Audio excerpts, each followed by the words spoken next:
What up, guys? It's Luke. The stage here too. Wait, hold on. There's something I gotta. I'm taking over this one. He's not here. Okay. I don't know if I'm gonna be able to talk this time. Can't wait to see how that one turns out. Yeah.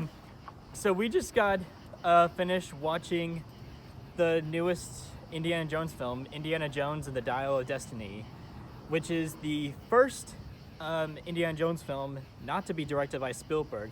This one's instead directed by James Mangold, who did one of my favorite films of the last decade, Ford v Ferrari. That was so good. So I was a bit interested to see how he was going to tackle Indiana Jones. I think he did a fine job with it. So this one, Indiana Jones is retired, but we see in a flashback that he and an old colleague of his found half of the Dial of Archimedes? Yeah, I think, yeah. Oh yeah, the Dial of Archimedes. And then about 30 or so years later, Indiana sees his goddaughter, and they go on a quest to find the other half of the Dial of Archimedes. Yeah. Bugs. Okay. I think we should start. Well, So I do think the story's mostly good. Yeah. But there's a lot of kind of like filler stuff kind of intertwined in it and stuff. I think some of the filler things that I noticed was the whole, what was that girl's name? Elena. Oh yeah, Elena's ex. That was definitely filler. Yeah, that whole thing ended up not even really mattering at all to the story. Yeah, it was just there. It's kind of just there to start a chase scene. Yeah, it was a good chase scene. I will say, the chase scenes in here are some of the things that do are really, really good, and that match the energy of the original Indiana Jones movies. So that's one good positive about it. That's one of the things I'll give him praise for. But kind of okay, a lot of stuff looked kind of cool. There were a lot of cool chase scenes and other stuff throughout the movie. Yeah. But the reasoning behind it a lot of the time was very coincidental. There wasn't too much driving the plot. It kind of relied on a lot of just random stuff happening. That was kind of just I don't know. The original three films were very they had a very strong plot. They had very strong stories to them, and a lot of the scenes were made to help flow the narrative and progress the story. Yeah, this one kind of this movie relies on a lot of just random stuff that just needed to randomly happen to drive the plot forward. There are a lot of points in the movie where the villains could have probably subdued the main characters and stuff. Yeah, especially because of how one of them was just so buff and strong. He could have just taken them out within seconds. He could have just knocked them out. And just they literally could have carried him along the entire movie. But no, he didn't because of plot. Yeah, it was kind of a Deus Machina stuff where it's oh well, we'll just this random thing appeared that kind of saved us, so we'll still be able to keep on fighting and stuff. Yeah. But I mean, the plot wasn't terrible. It just wasn't the greatest. Yeah, it's not the worst story out there, but it definitely isn't the greatest one, especially of Indiana Jones's plots. Yeah. I think we should go to the acting next. Yeah. This is the last time we're going to be seeing Harrison Ford don the fedora, and for his last performance, I think he did a really good job. Yeah, for what he was given and the position he was in, I do think he did really good in this one. Yeah, because when he a lot of people have mentioned this, but when he talks about Star Wars, he's just not he just doesn't say good things about it. But when he's talking about Indiana Jones, he actually praises it. You can tell he still clearly has passion and stuff for Indiana Jones. Yeah, I love the moments whenever Jones gets to reunite with his old friends, that one character from Last Crusade. I'm so glad he was brought back for this one, even if he didn't add anything to the story. It was really nice to see him again. Yeah. That was at least some, like, there were some cool, like, fan service moments and stuff that actually did work, so that was, like, one good part of the movie. There were also some, like, really great mentions that I caught, like how he mentioned voodoo magic from Temple of Doom. I thought that was a really neat callback. There was also a couple funny moments, like, I especially love when he was just, like, whipping everyone, and then everyone just pulled out a bunch of guns, kind of like that Tangled meme. Yeah. Oh, sorry. Police thing. But yeah, I think Ford did a really good job with what he was given. Do we want to talk about Elena's character next? Her character's interesting. I'm gonna say that. I mean, the actress who plays her. Yeah, she's pretty good. Yeah, she did a pretty good job, but I feel like it. Now, this is, keep in mind, this is just based on my first viewing. I'm sure something could change in the future, but I feel like her character is kind of inconsistent. Yeah. Like, it goes, like, she's trying to be like a thief and stuff at the start. All she cares about is money, and then she has like very inconsistent motivations. Like, yeah. I don't want to get like too in depth with it for spoilers or anything, but I mean, we can if we want. Yeah. Well, if we're gonna talk about it, we might just have to give a little spoiler warning or something. Oh, don't worry. I gave a spoiler warning like in one of my videos. That's good. I did a, like in the Boogeyman, I mentioned how every single new movie I do will have spoilers. Oh, okay. So take it away. But yeah, like at the start, she kind of just seems like, oh yeah, I'm just in it for the money and stuff. And like, she's kind of not. She kind of is. There's like random points in the movie where it seems like she's like, well, I want to get the dial to sell it and stuff, and then she actually just wants to get it to, like, to preserve history. I don't even know. By the end of the movie, her motivation really isn't like said. Maybe it changes. I don't really know.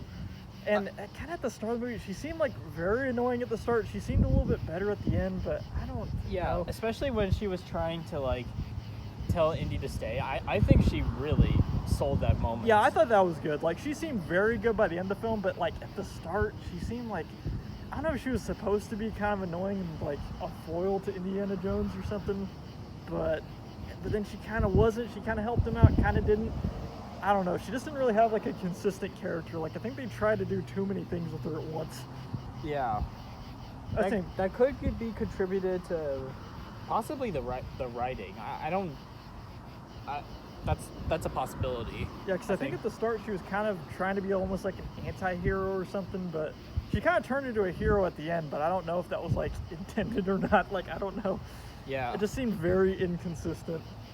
The kid, I thought he did a fine job, but to me he kind of felt like a discount version of Short Round from Temple of Doom. So, yeah, he definitely wasn't as good as him, so he was kind of just okay. Yeah, he was fine. They kind of just had him along as just like a character. I don't know. He did kind of help out a few times, but there wasn't much of a point to him like being there half the time. Yeah. And like his relationship to Helena was kind of like, I think they literally just explained it in like one sentence whenever they're like going through the caves. So it was like, I wish. Like, what's the point? I wish they could have just like been able to have more time to like show more of their growth instead of just like show us. Yeah, don't tell us. Yeah. Oh, we finished each other's sentences. But like, and they had a lot of, that's another thing with the movie, like they had a lot of time to like flesh it out more, and I think there was just a lot of just filler moments where it was like, it seemed like the pace of the film was like kind of slow. That's kind of what I thought whenever I was viewing it. Yeah. Especially in comparison to like the other Indiana Jones movies. Yeah, like when you watch Raiders. Oh, sorry. When you watch Raiders, Temple of Doom, and Last Crusade, those have great pacing. Like, they flow so well. There's just... Yeah, there's like action, there's like stuff going on. Yeah. Brilliant character moments. But I feel like with this, because like this is the first like, because this is not directed by Spielberg, I feel like some of that magic and charm from the Indiana Jones films is just kind of gone in here. Yeah. And that's because he stepped out of this during pre-production so that he could focus on West Side Story and The Fabelmans, Yeah. which, understandable. I mean, he did a brilliant job on those. But though it is kind of clear watching it, like, they probably needed Spielberg to be there to kind of get that full Yeah. Indiana Jones experience. Especially because I saw on Twitter that he was involved with every aspect of the movie, even though he was an executive producer. So, So it's kind of, but I don't know if he actually was or not. Like, they could have just kind of said that maybe. yeah. Because it seems like, it seemed like his, like, influence was kind of gone with this one a little Yeah. bit.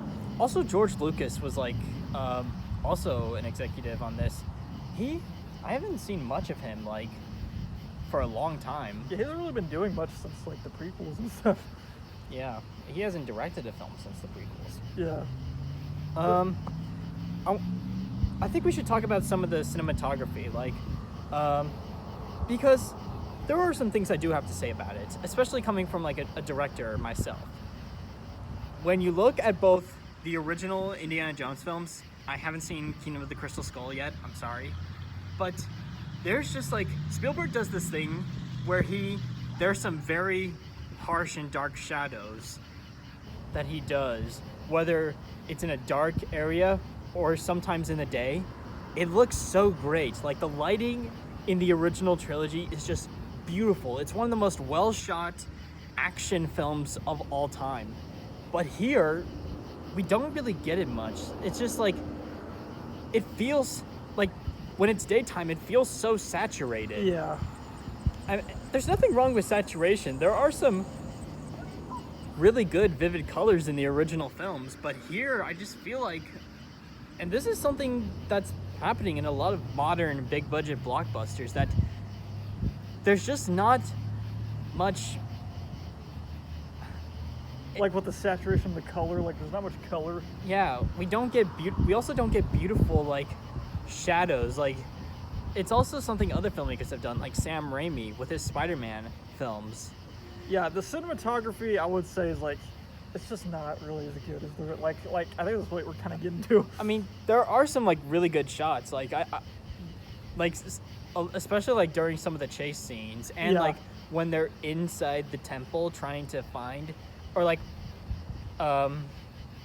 there are some like really good shots. Yeah, but it's mainly like the action looks good, but kind of the more character stuff, yeah, it just it's feels. not as really good. Yeah, I feel like that's something that modern day blockbusters need to like think about, is how to like. I think using like environmental storytelling can tell like the story with the characters. Like, that's Yeah. something that a lot of filmmakers, I think, kind of forget nowadays. Maybe it's just because of how everything looks. Maybe it's because of the cameras we're using now.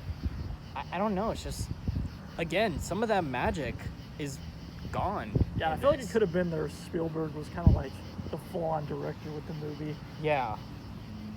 Okay. And we can talk about Harrison Ford, like with the CGI and stuff. Oh yeah. I was a little bit off-put when I was hearing old Harrison Ford Yeah. with like the young Harrison Ford. Yeah, it was a little bit weird at the start. But eventually I was able to get past that because like there was some really good action going on. Yeah, the intro of the movie was really cool, like going straight back to Yeah. World War II. It did feel like classic Indiana Jones. Yeah. Okay, here's something weird. Again, spoilers, but they go back in time, but not to where the villain. The villain. I think Oh yeah, Mads Mikkelsen. I thought he did a really good job. Yeah, he was pretty good. Yeah, I mean, so far I haven't seen a bad performance from him. He was great in Casino Royale. But yeah, Yeah, it was a typical like Mads Mikkelsen performance. Like, I think he did pretty good. yeah. But they go back to Yeah. 2,000 years before. Yeah, like 200 BC. I think it was Archimedes like time. Yeah, and when I first saw that, I was just thinking, I feel like this is pushing things a bit. Some people might have different opinions on it, but Well, and it was another thing, like, it was another kind of coincidence thing, because the whole point is, like, the only reason they went there was because he miscalculated, like, the villain miscalculated it. And it's like, why did he just miscalculate it? I don't know. Yeah. There's kind of something where it's like, the villains seem kind of stupid half the time. Yeah. Now, I don't mind any of the craziness that goes throughout the Indiana Jones films. We've seen a lot of craziness. But that was, like, very over the top, like, insane. Yeah, like how, like, in Raiders, we saw, like, these things coming out and just obliterating everyone. Yeah. In Temple of Doom, we see, like, the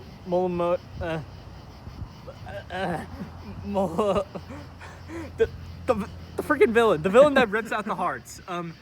We have that. We also have in Last Crusade, de-aging,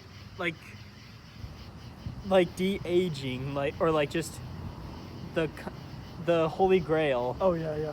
We had that. that. Like, rips their faces off you. Yeah. So Indiana Jones is no stranger to craziness, but I feel like they went a bit too crazy in Dial of Destiny. Yeah. I mean, this is kind of pushing things just a bit. Yeah, it was a little bit over the top, like going 2,000 years back in the past. And then they're like, it kind of didn't like correlate to what the villain was even going to do, because it would have been kind of crazier, I think, if they actually went back to 1939. They had to like fight each other or something. Yeah, I think that would have made for a really good finale. But it's like, it was kind of cool, I guess, to see like the Romans kind of raiding the thing, but yeah, I don't think it really fit with the whole rest of the film, kind of. That's kind of what I think I kind of thought about it. Yeah. Oh, something else I forgot to mention. Like, we were talking about the CGI, how everything looks. This film has a budget of $294 million. Yeah, how do you have such a huge budget? Yeah. And like, it's definitely not the best looking film like ever. Yeah, like I don't know where the budget was going. Like, the Batman, had a budget of just somewhere around $100 million or a bit more. Yeah, it looks great. Yeah, I feel like when you're given less studio money, I feel like you kind of have to like push the boundaries like more. Sometimes less equals more. Yeah, it's like if you give somebody too much money, they're just gonna waste it. And like, yeah, and they didn't do bad, but yeah, like for that much money, this should have been like the greatest looking film like ever. Yeah, Avatar 2 at least like had a budget of somewhere between like over $400 million. But you can tell though, they put it to work. Like, yeah, like it was a revolutionary like visually film. Like, and this is like from Disney. This is Disney's like they did this and they did Avatar 2. You know what? I feel a bit broken. Not on the same level of broken when I talked about Scooby-Doo and the Goblin King, but there are just a few things in this film that do kind of baffle me a bit. But you know what? I still think this is a solid yeah, it's a solid movie film overall. Definitely not Indy's best film, but it's nowhere like in the bad category. Yeah. It's not a bad movie, it's not like a great movie, but it's a pretty good movie. Yeah. To me, this rides the line between a 6 out of 10 and a 7 out of 10. But you know what? I'm just going to give this a 7 out of 10 because there was some effort put into this film. It really, like, people weren't there for a paycheck. They were there to make something really good. And I think for the most part, they did a really good job for that. Yeah. I'd say it was nothing too bad, and you could definitely tell though Harrison Ford, like, he was hyped up to do this and stuff. Yeah. Like, that's at least something where it's like you could tell he was putting passion into it and stuff. That's kind of what mainly matters, I would think. Yeah. Because like, I'd rather be in a movie that, like, I'd rather be there for the passion than for the paycheck. Yeah. I feel like that's something some actors need to learn. Yeah, that's definitely true. But yeah, this film is, in some areas, it's a bit all over the place, but overall though, it's pretty good. It's a pretty solid film. Like, you can never really say this is like a bad movie. You Yeah. can't really say it's like an amazing one, but it's pretty good. Yeah. And I think and I think that's all that matters. Yeah. I say if you like Indiana Jones and stuff, this is definitely still a pretty good watch. It's nothing that's gonna be like blowing your mind or anything, but it's still a pretty solid film, so there's nothing too bad. Yeah. So yeah, really good movie.